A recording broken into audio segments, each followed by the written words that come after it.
Welcome to Group G's Evidence-Based Research Group Project. Our articles deal with diabetes, and in one way or the other, the hemoglobin A1C test, also called the HbA1c. This is an important blood test used to determine how well your diabetes is being controlled. Hemoglobin A1c provides an average of your blood sugar control over a 6 to 12 week period and is used in conjunction with home blood sugar monitoring to make adjustments in your diabetes medicine. Our main purpose is to make sure that patients monitor and control their diabetes as best as possible. Throughout our project, we kept in mind our PICO question, which was among type 2 diabetics, do those who adhere with the prescribed medication regime have glucose values in the normal range when compared to those who do not adhere to the medication? The following slides is what we found. The title of my article is Diabetes Mellitus Medication Assistance Program, Relationship of Effectiveness to Adherence. This retrospective study examines the effect of a medication assistance program on HbA1c levels in an uninsured, low-income type 2 diabetes population. The study focuses on those with type 2 diabetes mellitus with poor incomes and who are uninsured. The study found that 1 in 5 adults had not filled at least one prescription in the last year, and 1 in 7 adults had taken a smaller dose or taken a medication less frequently than prescribed as a way to save money. It is also said that diabetes mellitus patients oftentimes have higher out-of-pocket medication costs than other disease populations. Research shows that there is a relationship between HbA1c levels and long-term equality of life related outcomes, including renal failure, vision loss, amputations, and cardiovascular events. Current research expresses that there is a great focus on reduction of HbA1c levels, blood pressure control, and lipid management, with oral antihyperglycemic medicines producing a great effect. All the results of the study are based upon percentages after the subject participated in the medication assistance program. The results of the study show that 33% of subjects had at least one comorbidity and 56% had at least one comorbidity or diabetes complication. For those subjects who received 3 refills over 3 months, there was a 0.88% chance of HbA1c compared with the baseline before the medication was readily given to them. 0 refills led to an HbA1c change of 0. The effect of 1 refill led to a 0.19% change from the baseline. The effect of 2 refills is 0.69%, and 3 refills was 0.88%.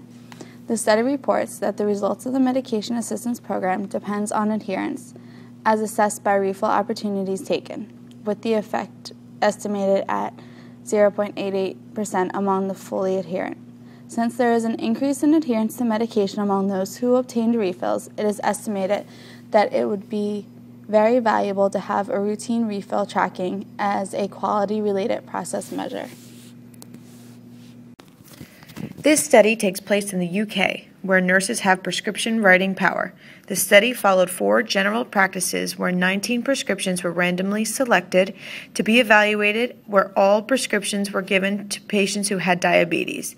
Each of these patients' meetings in the office were video recorded and were observed for what kind of instructions and explanations were given during each consultation. What was found positively is that each prescription were printed by a computer, so they were legibly written for the patient. They were concise in describing the dose and what drugs should be taken with, as well as giving the patient access to receiving the generic version of the drug. What was found to be negative was that there was little information given on the number of days this drug should be taken, how much medicine will be given to the patient for each month, and so on, and very little directions on the drug frequency, timing schedule for the patient to follow. Because these prescriptions were given by computer, the prescriber may believe all instructions are self-explanatory, but it was found that the best way to have patient want to adhere to oral diabetic drugs, insulin, blood glucose monitoring, and all other tests or drugs that go along with the comorbidities of this disease is to have the patient truly understand what they are taking, how it works, when to take it, and all instructions needed to make an informed decision on consuming the medication on an ongoing basis. From this study, what the nurses were missing includes how much of the drug they will be receiving in the prescription and how long the drug therapy will be used for. Also, more directions on how often it should be taken and what time of day. The title of this study was Adherence to Insulin and its Association with Glycemic Control in Patients with Type 2 Diabetes.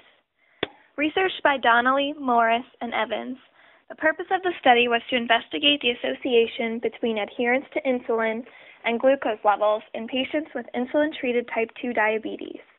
The study took place in Tayside, Scotland from January 1, 1995 to September 30, 2001. For the study, researchers included everyone with insulin-treated type 2 diabetes that lived in the town of Tayside. In order to calculate adherence, the research team discovered how much insulin each patient was prescribed and then compared that figure to how much insulin was actually dispensed at the pharmacy. According to the study, there was an overall adherence level of 70.6%. In a disease like diabetes, 100% adherence should be the norm because complications from poor glucose control can be devastating. Therefore, 70.6% adherence shows a need for more intervention from healthcare professionals in order to ensure 100% adherence. After adherence to insulin was observed, glucose levels were assessed using HbA1c levels. This was to help find a relationship between adherence to insulin and each patient's glucose levels. It was found that patients with better adherence had lower HbA1c levels. BMI and diabetes duration were also pretty significant predictors of HbA1c. In addition, people who had lower BMIs and a shorter duration of diabetes were found to have lower HbA1c levels as well. Overall, the study indicated that patients with higher adherence levels had better glycemic control. The article of Focused Telephonic Nursing Intervention Delivers Approved Adherence to A1C Testing demonstrates that specific diabetes intervention will improve both the clinical process and the patient health status. In 2006, a study over 6 months was conducted on the potential effectiveness of a telephonic intervention to remind diabetic clients of the importance of A1C testing. This was a quantitative study that measured the effect calling patients and educating them about and reminding them to partake in A1C testing will have in overall adherence to the diabetic regimen. It was found that the intervention was in fact effective, getting in touch with patients by phone or mail not once but as many as 5 times increased adherence to A1C testing. In fact, the adherence figure went up by 12%, seemingly small, however quite an achievement. This finding suggests that a short-term telephonic intervention can positively impact patient adherence to the clinical process relevant to their diabetes disease control. The increase in A1C testing also demonstrates the potential for patient initiation to serve as an effective tool for positive change in physician performance on standard of care measures. Such results suggest that diabetes mellitus interventions can encourage patients to partner with their physicians in managing their conditions, thus strengthening the patient-physician relationship.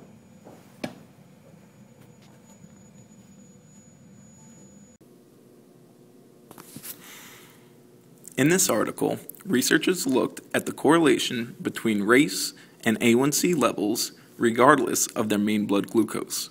So to state their objective simply, the researchers wanted to determine whether or not a person's race will affect their A1C levels regardless of their mean blood glucose, which is usually a major factor in how the A1C levels are determined. So how did they go about this? They included 276 children in New Orleans with type 1 diabetes. The study used children who were self-identified as either Caucasian or African American. A1C and mean blood glucose were obtained from clinical visits and a hemoglobin glycation index was calculated. A hemoglobin glycation index, hereafter referred to as HCI, is an assessment of A1C levels independent of mean blood glucose. Their methods controlled age, how long they had diabetes, and of course, the mean blood glucose. HGI was calculated by subtracting the patient's predicted A1C from the observed A1C measured at each clinic visit. Predicted A1C was determined by inserting the patient's mean blood glucose into a population regression equation. Then patients were divided into low, moderate, and high HGI groups based on mean HGI tertile. The results were staggering. African Americans had statistically significant higher A1C and HGI levels. Their conclusions: racial disparity was proven to influence A1C independent of the mean blood glucose. Thus, A1C and mean blood glucose should be used together to make therapeutic decisions for children with diabetes, especially in African American children who, based on the current results, exhibit a tendency for higher A1C levels at any given mean blood glucose.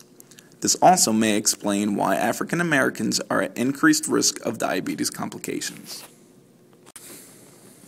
Our clinical recommendations are as follows. Have all patients enroll in a medication assistance program. This will boost education about the current state of health, as well as make sure that they abide by their strict care plans set forth by their care provider. Nurses should be consistent with calling and mailing patients, reminding them to schedule an appointment with their physician and attending their routine HbA1c test. This will make sure that their diabetes is being treated effectively and help prevent any associated illnesses. Nurses should take the time to go over the prescription they are handing to the patient in order to achieve adherence and knowledge of the prescription given. This will also cut down on the amount of errors in the prescriptions. Pharmacists can also call the patient to remind them if they do not pick up their prescription for insulin. This can be due to many factors, such as patients cutting down on their insulin or just forgetting to take it. We hope that after reviewing the information in this research project, that you will be able to apply the clinical recommendations that we have provided in order to help patients manage their diabetes better.